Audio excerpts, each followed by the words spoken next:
Hello and welcome to the Irish Fire Podcast. I'm your host, Michael Houghton. I'm an entrepreneur, investor, and financial independence enthusiast, sharing my financial freedom journey. Stay tuned and welcome aboard.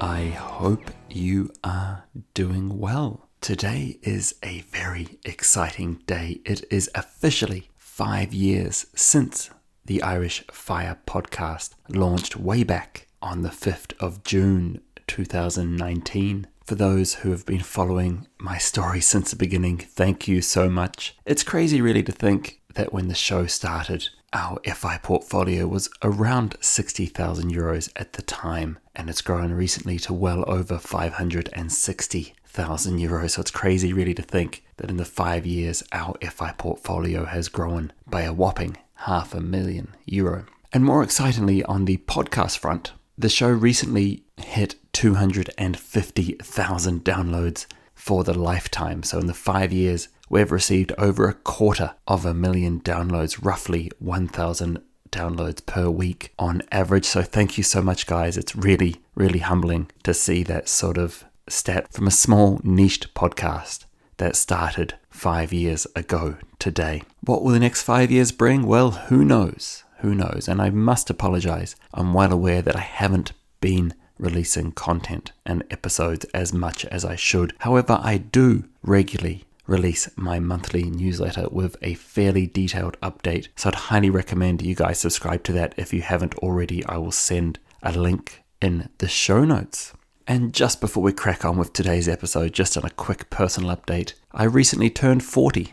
So I'm disappointed to say that I will not be one of those guys who retired in their 30s. It's going to be in my 40s, but thankfully, likely in my early 40s, at least on a semi-retired basis. And that is the point of today's episode and a nice lead up. So I know I haven't done a personal update in a while, and I thought it might be nice, given it's the 50-year anniversary, to let you guys know what's on my mind. And it's an interesting one because we are getting very, very close to hitting FI. We're now saving around 7,500 euros per month. It's not the highest that we have saved. We have saved as much as 10,000 euros per month over the last couple of years. I did cut back. I cut back to saving around 5,000 euros per month, but then more recently decided to take another moonlighting project just to help push that along. I don't often talk off script, but you guys may have just heard a cat meow in the background there. Apologies, my cat was just walking past the door. But look, that's a bit of a reality of recording a podcast in a small home office, but we'll carry on. So yeah, I took a extra moonlighting project, and look, obviously it's great for the numbers and it always looks great on the monthly portfolio, but yeah, these things can be tough, and burnout is real, and it's kind of settling in a little bit again, which is a shame, but it does tend to happen. But look, you've got to carry on. I heard recently on the Fientist podcast, he shared an episode where Bill Perkins was interviewed, and he was actually quite against the FIRE movement because of this whole 7 to 10 year prison sentence. And I kind of challenged that a little bit because obviously what I'm doing isn't a prison sentence and is nothing like a prison sentence. But there are times where it is difficult. However, the pot at the end of the rainbow is definitely getting closer, and I know we're not meant to count down, but it's very difficult at times not to. So there are moments where we need to push ourselves and moments where we need to reflect on that and go, look, we've gone too far and we need to push back. I know I've touched on this on previous episodes, but it is always something which we need to be conscious of. But the purpose of today's episode is to try and define what enough is, because this is one of the biggest challenges that we're going to have. And it's not such a problem early on because we're just saving. We don't necessarily know what the final FI number is. But as we're now in our 7th year of working on increasing our income, watching our expenses, doing all of these sort of things, it's getting to a stage now where we need to see some sort of exit. It's a lot easier to get up in the morning going to work, knowing that you're looking to maximize your income when you know that the exit is just around the corner.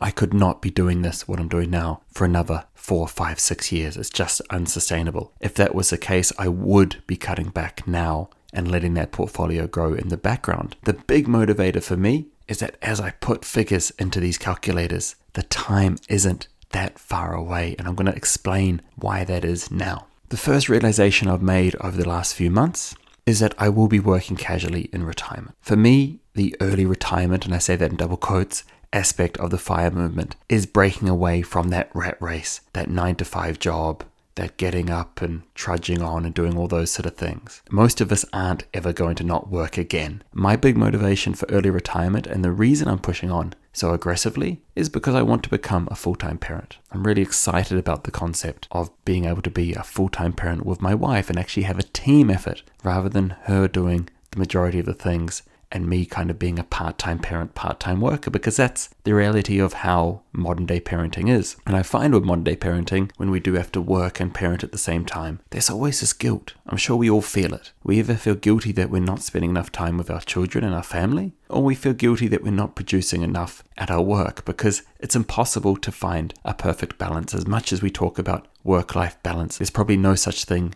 in reality. There's always going to be one that we're going to want to push more than another. It might be that we go and see our kids at sports day and then we feel guilty because we've missed a couple of hours work that we should have actually been there for. So it's just really hard to find that balance, and I'm really excited knowing that I'm working towards being able to be a full-time parent. However, work is still important, and meaningful work is really, really important, and being creative at work is really, really important. So for me, being able to work casually in retirement, maybe anywhere between 5 to 10 hours a week for say 40 weeks of a year, still give me loads of free time outside of that is really exciting. And it might be that I work in the evenings, or an hour in the morning and an hour in the evenings and so on. It's not going to be a case where I'm going to be structuring my day around work. Instead, I'll be structuring work around my day. Many of you guys know we do own 4 investment properties. We've seen the power of those leverage properties recently. Those properties are based in County Limerick, and Limerick has been going through a major growth spurt recently, particularly with property prices. People are moving here,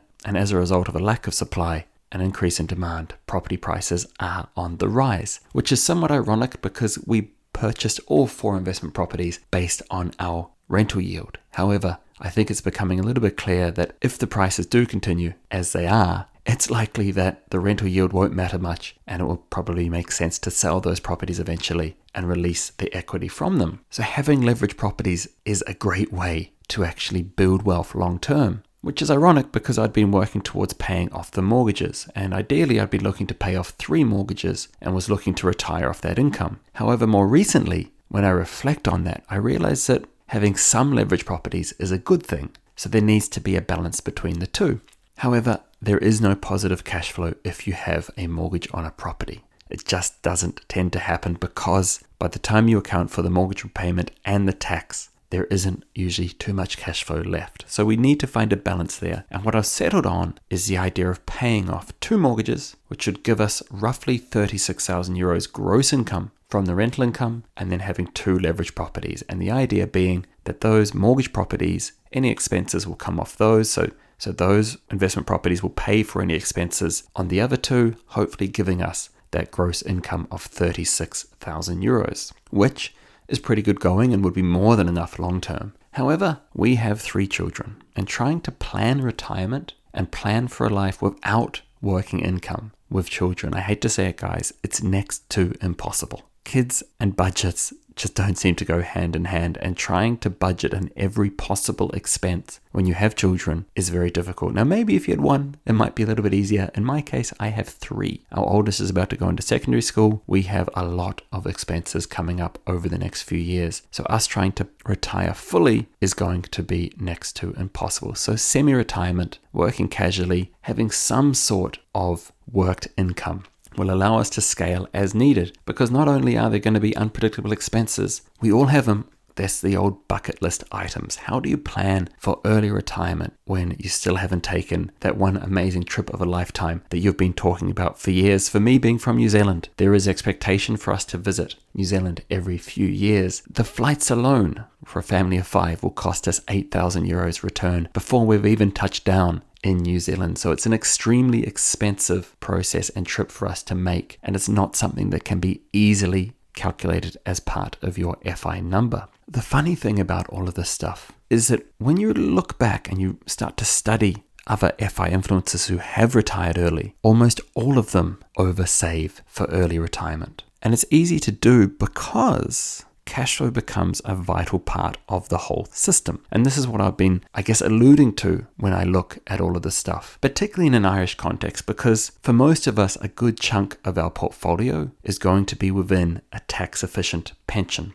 I have around €170,000 worth of index funds trapped in a pension that is unavailable to me till I am at least 50. And so it becomes difficult to draw down cash flow when this money is trapped, which is why rental income becomes an obvious solution. However, if I were to go down and pay off all the mortgages to live at 100% of rental income, chances are I would have ended up over saving because of what I alluded to earlier, where the property prices will continue to go up long term. And if we're only living off the rental income, then all of these assets aren't actually being drawn down, and we'll end up having a massive portfolio long term that we likely don't need. So there does get to a stage where you've just got to say enough is enough. And there's never going to be a perfect system and a perfect way to plan this, because no matter which way we look at it, there's either A, not going to be enough for this year, or B, going to be too much for future years, particularly when you have investment properties with mortgages, because eventually those mortgages will be paid down one way or another, either by making extra contributions, as I am doing right now on 2 of those mortgages, or when the rental income eventually pays off the mortgage and you'll be able to live off that long term. So why don't we put some timeframes on this?